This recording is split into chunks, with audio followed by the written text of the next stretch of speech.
So yun mga kapangit, kagigising lang natin dyan. And siyempre, magandang umaga sa lahat-lahat ng viewers natin. Maaga nagising ang lolo at lola nyo ngayon mga kapangit dahil nga may importante tayong lakad. And papaayos natin si Big Boy and may lakad tayong importanteng iba mga kapangit ko. And siyempre, pag bagong gising ka, kailangan mo magbinat-binat, onat-onat, alright. So yun guys, gigising lang natin. Ang aga natin gumising ngayon. Gising tayo ng alas 6 mga kapangit. So yun, gagaling natin ng Isabela. And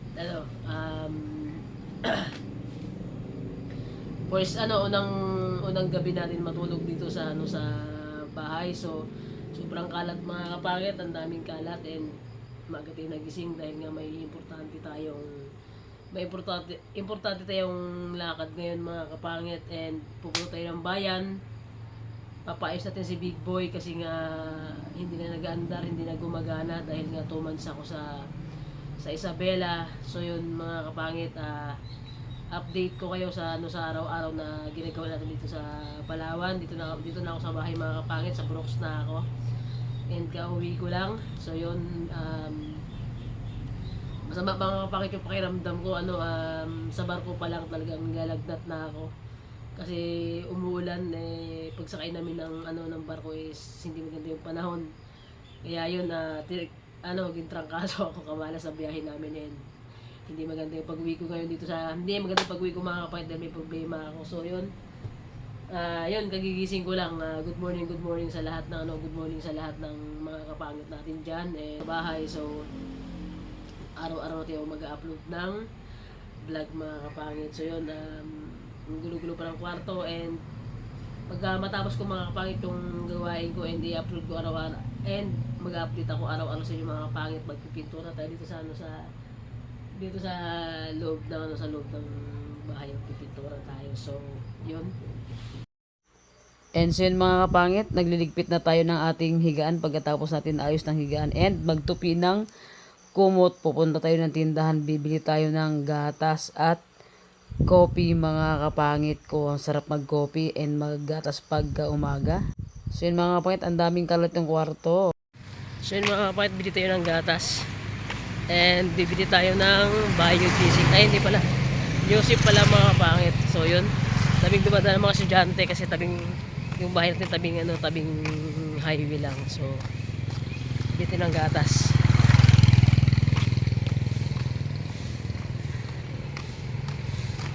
Grabe na, napakasarap talaga dito mga kapangit sa Palawan. Napakatahimik, napakasimple ng buhay.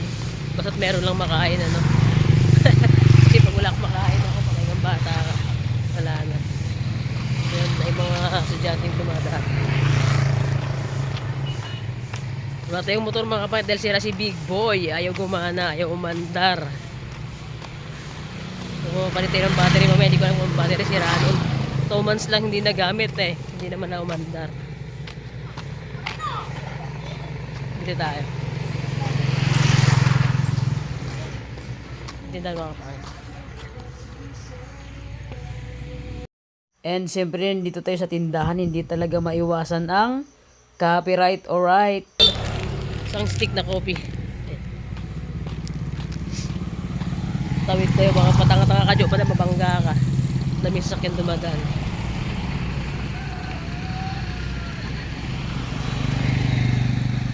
So yun, tawid tayo. Baka majongga tayo. Masarap kasi mga pagtaluan yung haluan yung tawag nito. Yung kape, yan, tsaka yung gatas. Masarap kasi pag-mix. Kaya pag nagagatas ako, hinalo ko siya ng black coffee. Masarap kasi. Kami yung buko tayo Nagigising lang. Halatang bagong gising.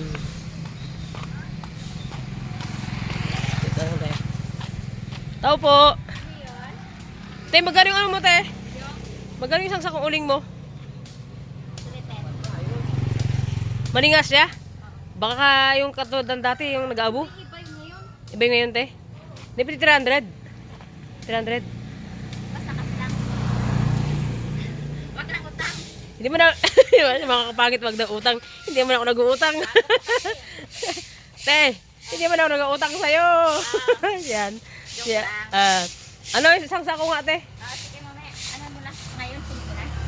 Wala mag-deliver sa bahay? Wala. Ha? Kasi ako, dyan lang. Ayun sa bahay lang? Sige mamaya. Isang sako, te, ah? Sige. Ihatid ko yung bayad, te. Ihatid ko yung bayad. Ihatid ko. Mga kapangit, sabi ni Ate Bibi, utang ay ni Ate Bibi, utang daw. Hindi naman ako nangungutang dito. Siguro mga kapit akala niya, uutangin. Hindi naman ako nag-uutang dito sa tindahan. So, yan. Mag-coffee tayo. Dahil nga, unang day natin dito sa bahay. Dahil 2 months tayong nawala. So, magkakapit tayo mga kapit. Baka may sakyan. Grabe, sobrang sama talaga ng pakiramdam ko talaga. Sobrang bigat ng ulo ko. Siguro mga kapatid sa to sa sipon, saka sa ubo. So yan, tingnan yung place natin. Diyan tayo magkakape mga kapangit. Yan. Labas natin yung misan nating rongga-rongga. Hindi mo yung bahay ni Jo Padam. Yan, si Big Boy. Ayaw umandar. Hindi ko alam kung bakit ayaw umandar mga kapangit yung aking motor. Tayo. Pagkatapos natin mag-coffee mamaya mga kapangit, pupuntahan tayo afternoon, punta tayo ng bayan.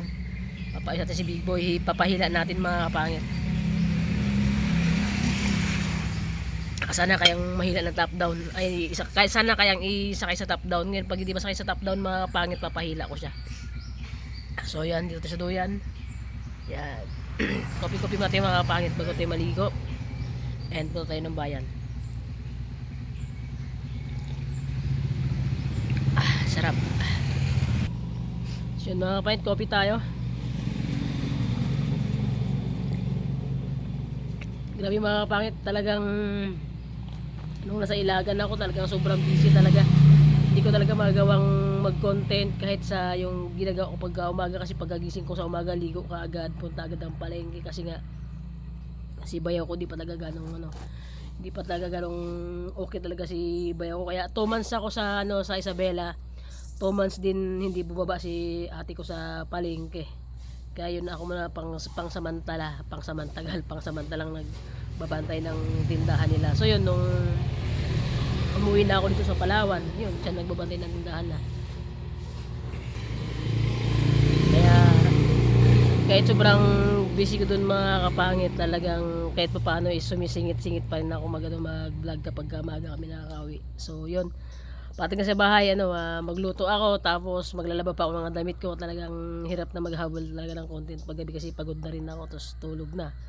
Kaya yun, siyempre salamat po sa lahat ng sumusuporta sa akin hanggang ngayon na nandyan pa rin kayo mga kapangit. So yun, nasa Palawan na tayo, tuloy-tuloy na yung pag-vlog natin and makakapokus na tayo mga kapangit. So baga mga kapangit, siguro baka babalik ako ng Ilagan ng February siguro. Pero hindi pa sure yun Hindi pa sure yung February na sa pagbalik ko dun, kasi may pupuntahan kami ng may pupuntahan.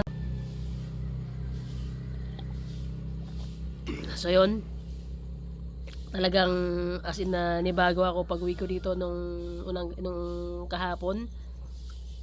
Pag uwi ko dito sa bahay, talagang nanibago ako. Parang sabi ko, bigla ako nalungkot kasi nasanay na kasi ako dito sa Palawan na kumbaga nasanay na ba ako yung araw-araw daily routine na ginagawa ko. Tapos pag uwi ko ulit dito ngayon, bigla akong bigla ako nalungkot and hindi ko to ikakaila.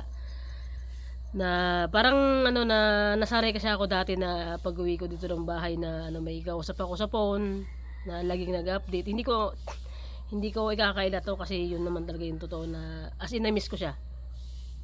Na-miss ko ng sobin na pagkausap ko, lalo na pag nasa bahay na ako, pag nanggaling ako sa vlog, andito na ako sa bahay na update na lagi kong kausap siya. So hindi ko inaano na baka may magbas sa kanya. Wala na yun, okay na yun. Wala nang problema sa amin, okay na. So yun, na-miss ko lang, gusto ko lang i-share sa inyo mga kapangit yung and hindi ko kinakaila at hindi ko dinidina yun. Talagang na-miss ko siya na siyempre katulad kagabi, Katulad ng gabi, tutulog na. Yung parang biglang naisip ko siya na dati pag natutulog ako ng ganito, kausap ko siya, mag-on call kaming dalawa. Tapos pag nagising ako na walang tawag, agad-agad tatawag sa akin na kasi namatay yung tawag. Pero ganoon talaga mga kapangit, no? May mga tao talagang mamahalin natin ng sobra na in-expect natin na siya yung pangmatagalan, siya yung pangmatagalan nating mga kasama. Yung pala, no? Hanggang maiksi lang pala talaga yung yung panahon na tawag yan na kami or katoking stage. Ayaw ko katoking stage, hindi. Sobrang minahal ko si Mary naman talaga mga kapangit. So hindi mga kapatid, sinishare ko lang sa inyo to Parang nasanay lang kasi ako kasi di ba, siyempre galing ako lang Isabela, 2 months ako Pag uwi ko doon sa bahay, parang boom.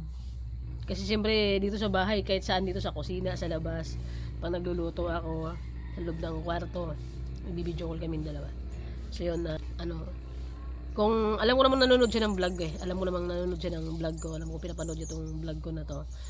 Yun, ingat ka lagi and ingatan mo lagi yung sarili mo, huwag ka anong tawag niyan?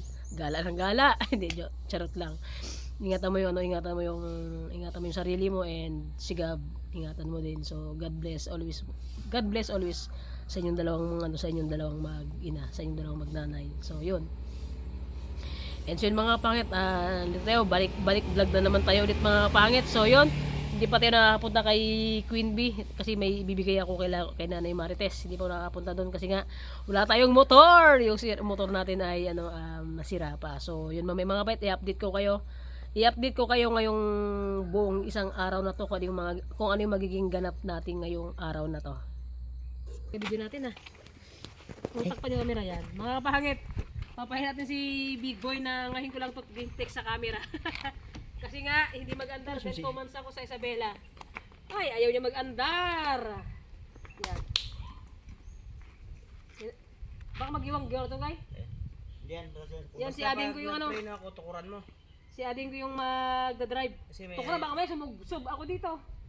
Doon. Ha? May preno ka naman. Preno man, yung gamit mo yung preno. Yung nag-preno ako, mag-preno ka rin. Alangan hindi ka mag-preno, bangkain ako. So yun, ayaw ni Big Boy mag-andar. Wait lang.